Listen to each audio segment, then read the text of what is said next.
So this one, the DJI RS2, we've been using this for more than 4 years now, and it became our comfort zone. It never failed us on shoots so far. So when the Crane 4 showed up, we felt a bit curious because the layout looked fresh and the arm length promised better support for full frame setups. And once we placed both on the table, the difference spoke for itself. And that's what this video is about. So let's see how they both hold their ground.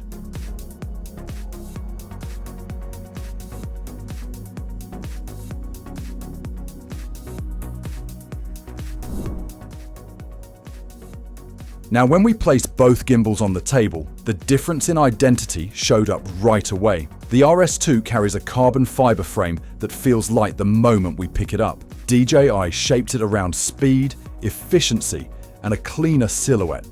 And that makes sense, because the RS line always focused on controlled movement with minimum weight.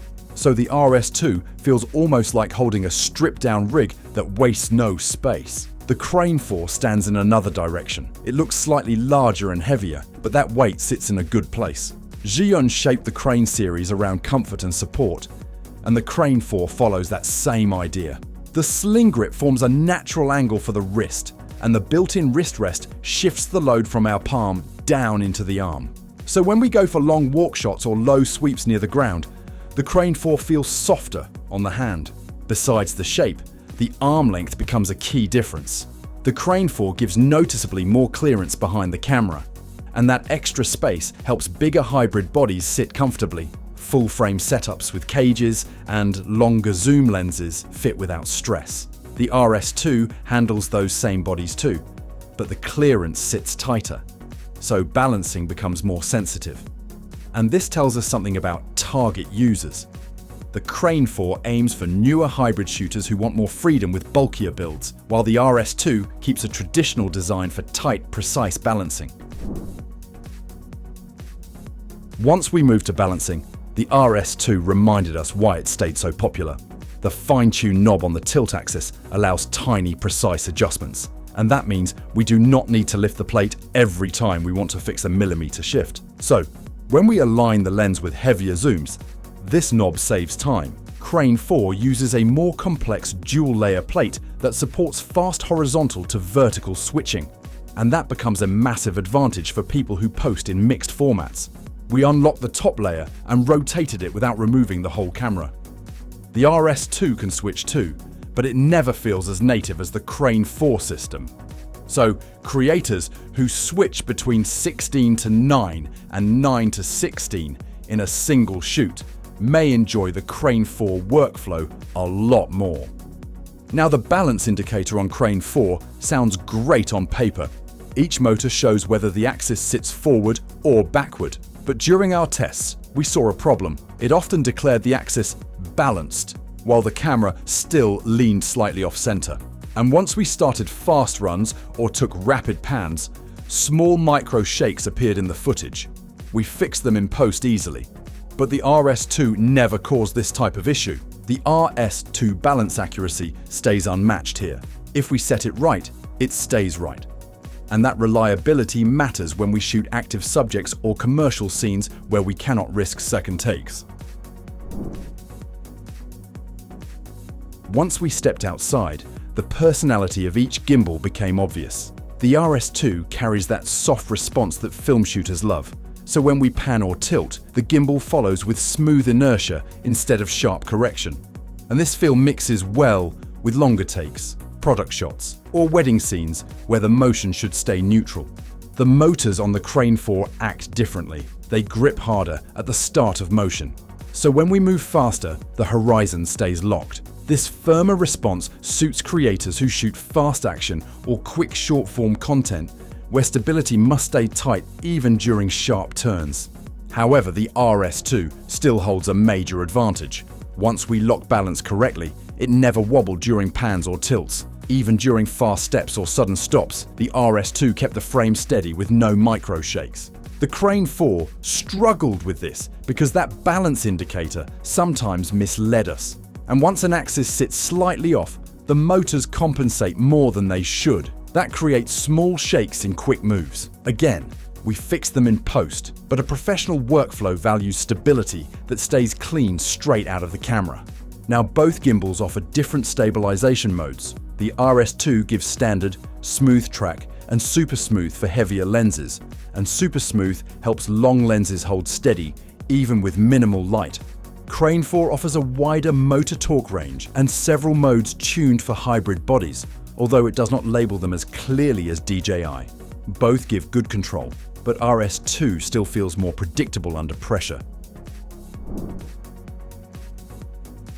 We then check controls. The RS2 screen sits sharp and responsive, and the menu layout feels mature.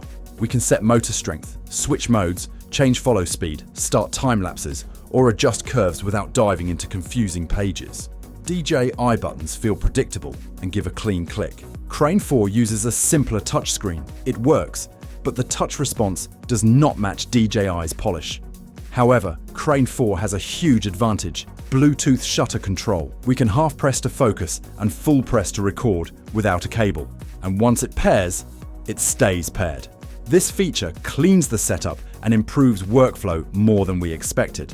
RS2 still depends on wired control for most cameras, and those wires slow us down if we forget them or switch bodies mid-shoot. Now, the built-in LED light on the Crane 4 surprised us. It serves as a practical fill for vlogs, travel clips, indoor shoots, and night shots.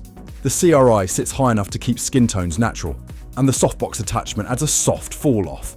Wide lenses cast shadows because of the light placement near the motor, but for quick work, it still helps a lot. The RS2 has no built-in light, but it offers a bigger rigging ecosystem. The RSA ports with electrical contacts support dual handles, remote wheels, follow focus systems, monitors, and vehicle mounts.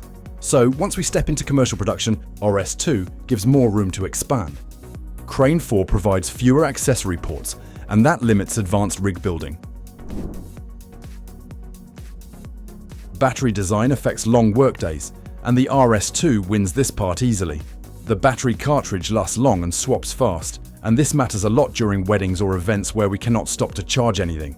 Crane 4 uses internal 18,650 cells. They last around a full day of mixed use, yet we cannot swap them. We can fast charge them through USB-C, but long events still favor the RS2 system.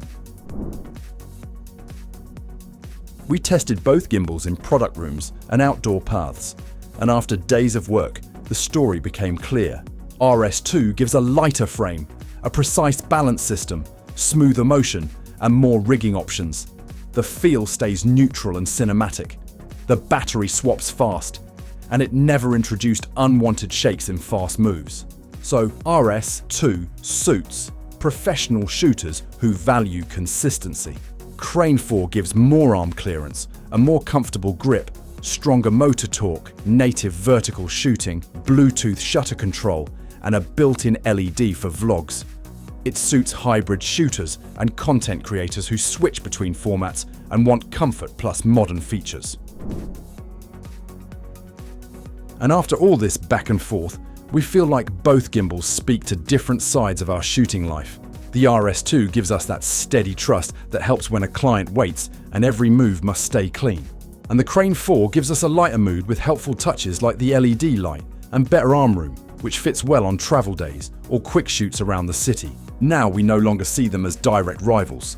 One pushes us toward precise work with stable shots that stay firm through tough steps, which helps when pressure sits high. The other brings a friendly setup with small perks that make the day easier, which keeps the workflow smooth when we want a bit more freedom. In the end, we simply choose the one that matches our pace on that day, which keeps our mind clear and our frame honest. That was all. Thanks for watching. Share your thoughts in the comments. And if you found it helpful, give it a like and subscribe for more reviews.